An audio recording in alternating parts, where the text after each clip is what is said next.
အတိအမှတ်ပြုထားတဲ့ of well ကနေပြီးတော့အတိအမှတ်ပြုထားတဲ့နော်ဒီပေါ့ subject ဖြစ်တယ်ဟုတ်ပြီဒါဆိုရင် teacher ဆက်သွားလိုက်ပါမယ်နော်ဟုတ်ပြီဒါဆိုရင် ABE အဲ့တော့ဒါလေးကတော့ ABE ဒီ UK government ကနေပြီးတော့တကယ်ကို regular တော့တကယ်ကိုအတိအမှတ်ပြုထားတဲ့ဒီ of well ကနေပြီးတော့မှဟုတ်ပြီနော်ဒီအတိအမှတ်ပြုထားတဲ့ authority ပေးထားတဲ့ UK အစိုးရကနေပြီးတော့အပြည့်အဝ of well ကိုသူက authority ပေးထားပြီးသားအဲ့ဒီ of well ကနေပြီးတော့မှ ABE ကိုသူက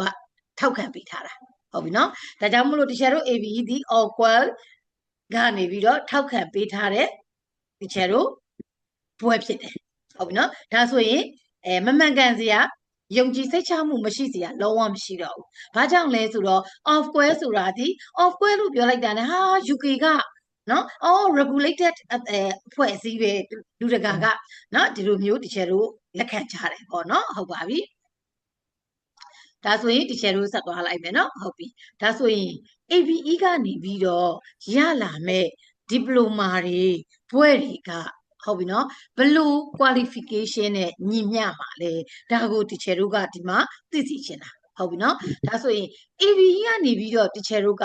achieve လုပ်လိုက်တဲ့ရလာတဲ့ဟာတွေဒီ teacher တို့တကယ် working professional မှာကိုယ့်ရဲ့လုပ်ငန်းခွင်ထဲမှာတကယ်ကို teacher တို့ဟုတ်ပြီနော်အရန်ကိုအသုံးတဲ့တဲ့တချို့တို့ကိုယ့်ရဲ့เนาะဒီအသုံးတဲ့တဲ့တချို့တို့ရဲ့လူငယ်လူရွယ်တွေအတွက်ပေါ့เนาะအရန်ကိုအသုံးတဲ့တဲ့ဘာသာရပ်တွေဖြစ်တဲ့ degree ဖြစ်ပါတယ် ABE ဒီဟုတ်ပြီเนาะဒါကြောင့်မလို့ ABE ကိုတချို့တို့နိုင်ငံတကာပေါ့နိုင်ငံအသီးသီးမှာဟုတ်ပြီเนาะဒီလူငယ်တွေကဘာလုပ်ကြလဲဆိုတော့တက်ရောက်သင်ယူကြတယ်ပေါ့เนาะဘာကြောင့်တက်ရောက်သင်ယူလဲဆိုတော့ ABE ပြီးသွားရင် तू က working သူ့ရဲ့လုပ်ငန်းခွင်ထဲမှာဟုတ်ပြီနော် teacher တို့ကအရန်ကို professional ကြမလုပ်နိုင်လဲဆိုတော့လှုပ်ဆောင်နိုင်တဲ့အတွက်ကြောင့်မို့လို့ ABE ကိုယူကြတယ်ပေါ့နော်ပြီးရင်နောက်တစ်ချက်ကကြတော့ ABE teacher တို့အလုပ်နေရင်းနဲ့တော့မှဟုတ်ပြီနော်ဒီ bachelor ဘွဲ့ကိုယူနိုင်တယ်ဒါကြောင့်မို့လို့လူငယ်အများစုကနိုင်ငံတကာမှာ ABE ကိုကြိုက်နှစ်သက်ကြတာဖြစ်တယ်ဒါကို teacher တို့ရဲ့လူမီ life မှာလည်းနော်ရှိရပြီအဲ့တော့ teacher တို့မြန်မာနိုင်ငံမှာရှိနေတဲ့နော်ဒီပေါ့ကလေးတွေကိုလူငယ်တွေကိုပေါ့နော် teacher ကမလုပ်ချင်လဲဆိုတော့teacher တို့ကြောင်းကနေပြီးတော့ဒီပေါ့ lunch လုပ်ပေးတာပေါ့နော်ဟုတ်ပါပြီကဲဒါဆိုရင် teacher တို့ဒီမှာဆက်သွားကြရအောင်အဲ့တော့ ABE ကိုဘာကြောင့်teacher တို့ရွေးချယ်တင်တာလဲပေါ့နော်ဒါလေးကလည်းသိဖို့လိုတယ်ခုန teacher ပြောလိုက်သလိုပေါ့ ABE ဒီလုပ်ငန်းခွင်ထဲမှာကိုကအလုပ်လုပ်နေရင်နဲ့ကိုကအထက်တန်းအောင်သွားပြီးသွားပြီဒီနေ့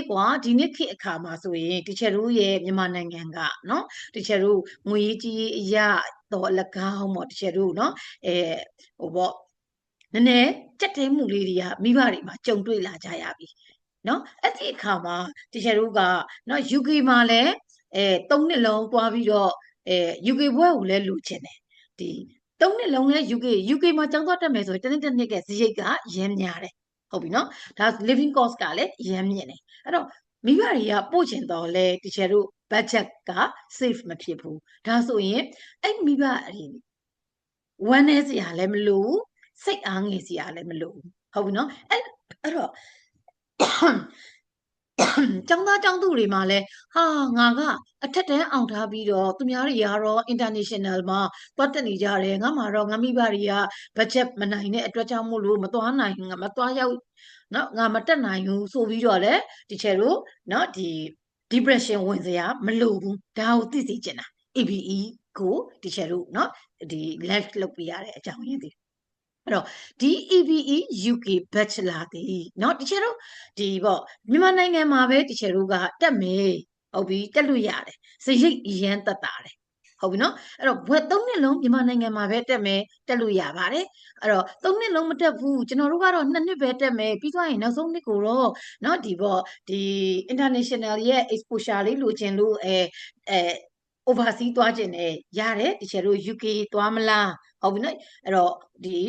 ABE ရဲ့ Hertfordshire University မှာတိုက်ရိုက်တက်ရောက်လို့ရတယ်လို့တချို့တို့တခြား university တွေလည်းရှိသေးတယ်ပေါ့နော်ဟုတ်ပြီစင်ကာပူမှာသွားတက်မလားပြီးသွားရင်တချို့တို့ထိုင်းမှာတက်မလားစိတ်ပူစရာမလိုဘူးဟုတ်ပြီနော်တချို့တို့ကျောင်းကနေပြီးတော့2နှစ်တက်ပြီးသွားတယ် final year ကိုအဲ့လိုသွားတက်ချင်တယ်ဆိုရင်လည်းကျောင်းကနေပြီးတော့အပြည့်အဝတာဝန်ယူပြီးတော့တချို့တို့ ပို့ပြီး join ပြီးရပေါ့နော်ဒါလေးကိုလည်း teacher တို့သိစေချင်တာအဲ့တော့နောက်ဆုံးနှစ်တစ်နှစ်ပဲ teacher တို့သွားလိုက်တဲ့အခါမှာအဲ့တော့ final year တစ်နှစ်ပဲသွားလိုက်တဲ့အခါမှာစရိတ်အရန်တက်တာသွားတယ်ပေါ့နော်ဒါကြောင့်မို့လို့ teacher တို့မြန်မာနိုင်ငံမှာအခုအဲ့ဒီ 2+1 ဆိုခေါ်တဲ့เนาะဒီပေါ့program ကိုကျောင်းသားကျောင်းသူတွေအရန်เนาะ unit တက်တဲ့ကျောင်းသားကျောင်းသူတွေက choice လုပ်လာကြတယ်ပေါ့เนาะဟုတ်ပါပြီကဲဒါဆိုရင် teacher ဒီမှာ ABE ကိုဘာကြောင့်เนาะဒီမှာရွေးတင်တယ်ဆိုတဲ့ဟာလေးကို teacher ဒီမှာเนาะအချက်ကလေး၃ချက်နဲ့ teacher ဒီမှာပြောပြပေးထားပါတယ်အဲ့တော့ပထမတစ်ချက်ကတော့ကိုယ့်ရဲ့ career အတွက်အရန်ကိုဟုတ်ပြီเนาะ career ကိုတိဆောက်တဲ့အခါမှာတကယ့်ကိုကောင်းမွန်တဲ့ teacher တို့เนาะဟာကိုတိဆောက်နိုင်တယ်ပေါ့ teacher တို့ဟုတ်ပြီเนาะပြီးတော့ရင်လုပ်ငန်းခွင်တွေအတွက်လည်းအရန်ကို professional ကြကြတကယ့်လက်တွေ့ကြကြ teacher တို့ဟုတ်ပြီเนาะအခြေခံတွေစပြီးတော့ skill တွေရသွားတယ် ABE ရဲ့ subject တွေကဒါကြောင့်မို့လို့ number 1အချက်အနေနဲ့ teacher တို့ ABE ကိုရွေးချယ်သင့်တယ်ပေါ့ဟုတ်ပြီเนาะအဲ့တော့စာတွေ့ရင်မဟုတ်ဘူးကွာเนาะteacher တို့သူ့ရဲ့ဒီပေါ့ ABE ရဲ့သင်ကြားတဲ့ style ကเนาะteacher နောက်ပိုင်းကျတော့ပြောပြပေးပါမယ်เนาะဟုတ်ပြီအဲ့တော့ဒီမှာ teacher ဒုတိယအချက်ကလေးကိုရှင်းလိုက်မယ်ပြီးရင်သူကအချက်ဒီ top up ဆိုတဲ့အဓိပ္ပာယ်ဟာကို့မှာရှိပြီးသားအရေးအသွေးပေါ့เนาะကို့မှာရှိပြီးသား quality နဲ့ university ကိုအမြန်ဆုံး teacher တို့ဘွဲရအောင် bachelor ဘွဲကြီးကိုယူနိုင်တယ်ဒါကို top up လို့ခေါ်တာဟုတ်ပြီနော်အဲ့တော့ဒါဆိုရင် teacher တို့bachelor top up ဘွဲကြီးကိုအချိန်တူတူအတွင်းမှာလည်းအလွယ်တကူနဲ့ teacher တို့ affordability ဈေးသက်တာနဲ့ teacher ခုနပြောတယ်လေဈေးရန်သက်တာတယ်လို့ပြောခဲ့တယ်ပြီးရင်တွေ့လိမ့်မယ်ဟုတ်ပြီနော် teacher တို့ကျောင်းရဲ့ payment plan တွေကိုမြင်အရင်အံ့ဟောသွားလိမ့်မယ်ဟာ UK ဘွဲကိုရဖို့အတွက်ကြည့်ပါအောင်ဟာ payment plan လည်းအရင်အဆင်ပြေတယ် teacher တို့ဆွဲပေးထားတာနော်ပြီးနောက်မှာဆက်လာပါလိမ့်မယ်အဲ့တော့ဒီဈေးနှုန်းကလည်းအရန်ကို affordable တင်လျှောက်ပတ်တဲ့ဈေးနှုန်းနဲ့เนาะကျောင်းသားကျောင်းသူတွေတကယ့်ကိုမြင်မြင်ဆန်ဆန်နဲ့ university degree ကိုရရှိနိုင်တဲ့အတွက်ကြောင့်မို့လို့ ABE ကိုရွေးချယ်တဲ့နောက်ဆုံးတစ်ချက်ကတော့ teacher တို့ enjoy flexibility ဟုတ်ပြီနော်လုံးဝ teacher တို့ဒီ ABE ကိုတက်ရောက်လာတာဒီလုံးဝကို teacher တို့တက်တောင့်တက်တာနဲ့ enjoy ဆိုတာဒီမှာ teacher ကနော်တက်တောင့်တက်တာဖြစ်စေတာ teacher တို့လုံးဝဒီပေါ့စာတွေကိုကုန်းအော်ချက်နေရတယ်အဲ့လိုမျိုးသွားစရာမလိုဘူးဟုတ်ပြီနော်ဘာကြောင့်မလိုလဲအနောက်မှာ teacher ဆက်ပြီးတော့ပြောပေးမယ်ပေါ့နော်ဟုတ်ပြီဒါကြောင့်မို့လို့ teacher တို့နော်ဒီသူ့မှာသင်ကြားရတဲ့နော် subject တွေ unit တွေကလည်း teacher တို့တကယ်ကို flexible အရန်ကို teacher တို့ကျောင်းသားကျောင်းသူတွေအတွက်เนาะသင်တော်တယ်ကောင်းမွန်တယ်ပြီးသွားရင်လည်းဒီပေါ့တက်တောင့်တက်တာလေအရန်ရှိတဲ့အတွက်ကြောင့်မို့လို့ ABE နဲ့ bachelor top up bachelor ကိုယူသင့်တယ်ဆိုတာလေးဒါเนาะအခု teacher တို့ဒီမှာ join တဲ့ကျောင်းသားကျောင်းသူတွေက teacher ကအခုဘာကြောင့်ယူသင့်တယ်လို့ပြောလိုက်တာသိသွားပြီဒါဆိုရင်ကိုယ့်ရဲ့တငယ်ချင်းတွေကိုယ့်ရဲ့အဖေအမေတွေညီကိုမောင်နှမတွေကိုဘာလုပ်ပေးလို့ရလဲဆိုတော့ sharing လုပ်ပေးလို့ရတာပေါ့เนาะဟုတ်ပြီအဲ့တော့ sharing လေးလည်းလုပ်ပေးဖို့လဲ teacher ကတောင်းဆိုတယ်ပေါ့เนาะဟုတ်ပါပြီဒါမှ ABE ဆိုတဲ့ဟာက teacher တို့အခွင့်အလမ်းပေါ့ဒီ UK ဘွဲ့ကို teacher တို့မြန်မာနိုင်ငံကကျောင်းသားကျောင်းသူတွေเนาะတကယ်ကိုစီစစ်သက်တာနဲ့ UK ဘွဲ့ကြီးကိုချောချောမွေ့မွေ့နဲ့ရစီခြင်းတို့ teacher တို့ကเนาะဒီ orientation လေးကိုလုပ်ပေးတာဒါကြောင့်မို့လို့ကိုယ့်ရဲ့ပတ်ဝန်းကျင်မှာလည်းเนาะဒီ lesson လေးကန်ပေးပါဒီ knowledge ကိုပေါ့เนาะဟုတ်ပါပြီဒါဆို teacher တို့ဆက်သွားလိုက်ပါမယ်အဲ့တော့ teacher တို့เนาะဒါဆိုရင် ABE တက်ရင် ABE ရဲ့ qualification ကဘာတွေနဲ့ညီမျှတာလဲဒါကိုလည်း teacher တို့သိထားဖို့လိုတယ်အဲ့တော့ teacher တို့เนาะဒီကျောင်းမှာเนาะအဲ့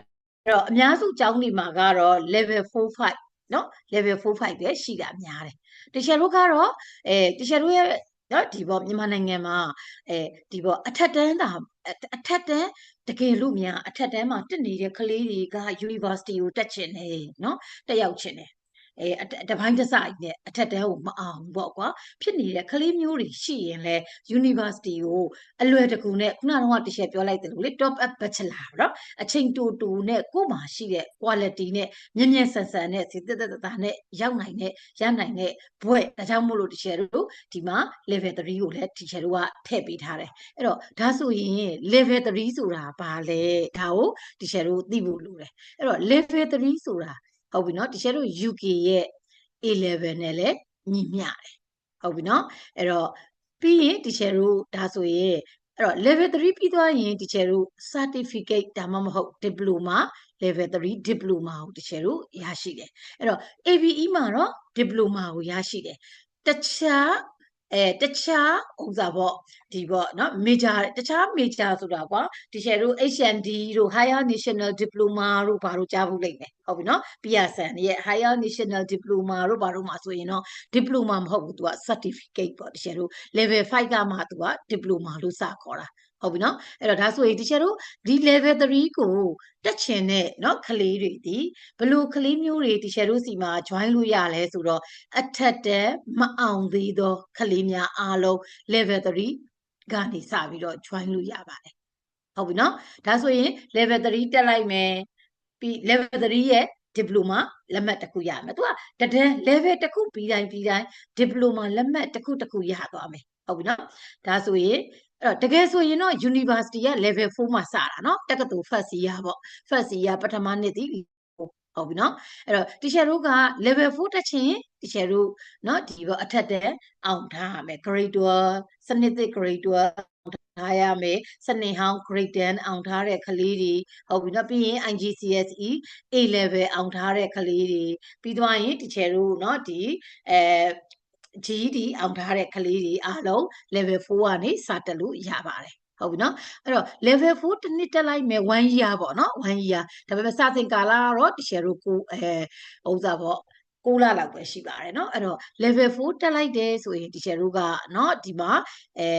HNC ဆိုတာเนาะ Higher National Certificate Diploma မဖြစ်သေးဘူးသူက PSN ကကြတော့เนาะအဲ့တော့ PSN ရဲ့ level 4နဲ့ညီမျှတယ်လို့ teacher တို့ first year တွေ့လားပထမနှစ်ဟုတ်ပြီနော် of a 3-year bachelor degree course teacher တို့เนาะ bachelor ဘွဲ့ရဲ့3နှစ်တက်ရတဲ့ bachelor ဘွဲ့ကြီးရဲ့ first year နဲ့လည်း level 4ကညီမျှပါတယ်တဲ့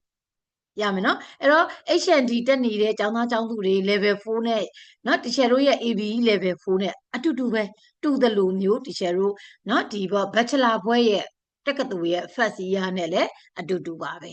ဟုတ်ပြီနော်အဲ့တော့ teacher တို့ level 4ပြီးသွားရင် teacher တို့အဲ့တော့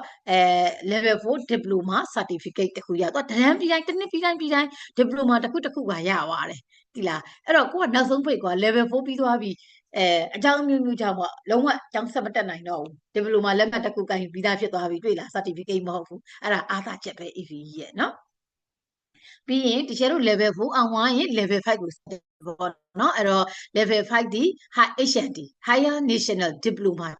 ဖြစ်သွားပြီဟုတ်ပြီနော် PSN ရဲ့ level 5နဲ့ညီမျှတယ်လို့ teacher တို့ရဲ့ level 5ဒီဟုတ်ပြီနော်အဲ့တော့ဒီ bachelor ဘွဲ့ရဲ့ second year နဲ့လည်း teacher တို့ညီမျှတယ်ဟုတ်ပြီနော်အဲ့တော့ level 5ပြီးသွားရင် diploma level 5 certificate တခုရမယ်ဟောတော့ diploma လက်မှတ်ကိုစီမှာ level 4ကနေပြီးတော့အထက်တန်းအောင်ထားပြီးသားကလေးတွေဆို level 4 level 5နှစ်ခုပြီးသွားတာနဲ့နော်diploma လက်မှတ်နှစ်ခုရသွားပြီတွေ့လားဟုတ်ပြီနော်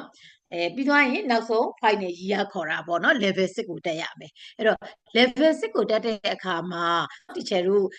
မြန်မာနိုင်ငံမှာပဲပြီးအောင်3နှစ်တက်လို့ရတယ်လို့ teacher တို့စီမှာပဲအပြီးတက်လို့ရတယ်လို့ရလာမယ်ဘွဲ့ဒီ UK ဘွဲ့ပဲဟုတ်ပြီနော်အဲ့ဒီ level 6ကိုခုန teacher ပြောလိုက်သလို UK မှာသွားတက်ချင်လဲရတယ်ထိုင်းမှာတက်ချင်လဲရတယ်စင်ကာပူမှာတက်ချင်လဲရတယ်ဟုတ်ပြီနော်တစ်နှစ် final year တစ်နှစ်သွားတက်ကြတယ်အဲ့တော့အဲ့ဒါကို teacher တို့က 2+1 program လို့လည်း teacher တို့ခေါ်ကြတယ်ပေါ့ဟုတ်ပြီနော်ဘာကြောင့်လဲဆိုတော့ budget ကိုsafe ဖြစ်အောင်လုပ်တာသက်သာအောင်လုပ်တာအဲ့တော့တက္ကသိုလ်ပထမနှစ်2နှစ်ဟုတ်ပြီနော် level 4နဲ့ level 5နှစ်နှစ်ကိုမြန်မာပြည်မှာပဲတက်လိုက်တယ်ပြီးတော့ final year ကို foreign မှာ overseas မှာသွားတက်လိုက်တယ်ရလာတဲ့ဘွဲကအတူတူပဲဟုတ်ပြီနောက်ဆုံးနှစ်ကို overseas မသွားဘူး teacher တို့ Luby Life မှာပဲပြီးရဲ့အထိ level 4 5 6ပြီးရဲ့အထိတက်မယ်အတူတူပဲဘွဲရဟုတ်ပြီနော်အဲ့တော့ဟိုမှာသွားတက်ရင်နော် living cost တွေကုန်ကျစရိတ်တွေကျောင်းစရိတ်တွေပိုများမယ် teacher တို့မြန်မာနိုင်ငံမှာပဲကျောင်းမှာပဲတက်လိုက်မယ်ဆိုရင်တော့လုံးဝကိုaffordable price နဲ့သက်သက်သာနဲ့ဘာဖြစ်မလဲ UK ဘွဲကိုရသွားမယ်ပေါ့နော်အဓိကကတော့ teacher တို့ရဲ့မြန်မာနိုင်ငံမှာရှိနေတဲ့ကျောင်းသားကျောင်းသူလူငယ်လူရွယ်တွေကို teacher တို့ကဒီနိုင်ငံခြား UK ဘွဲကိုသက်သက်သာသာနဲ့ teacher တို့ကရစေချင်လို့เนาะဒါကို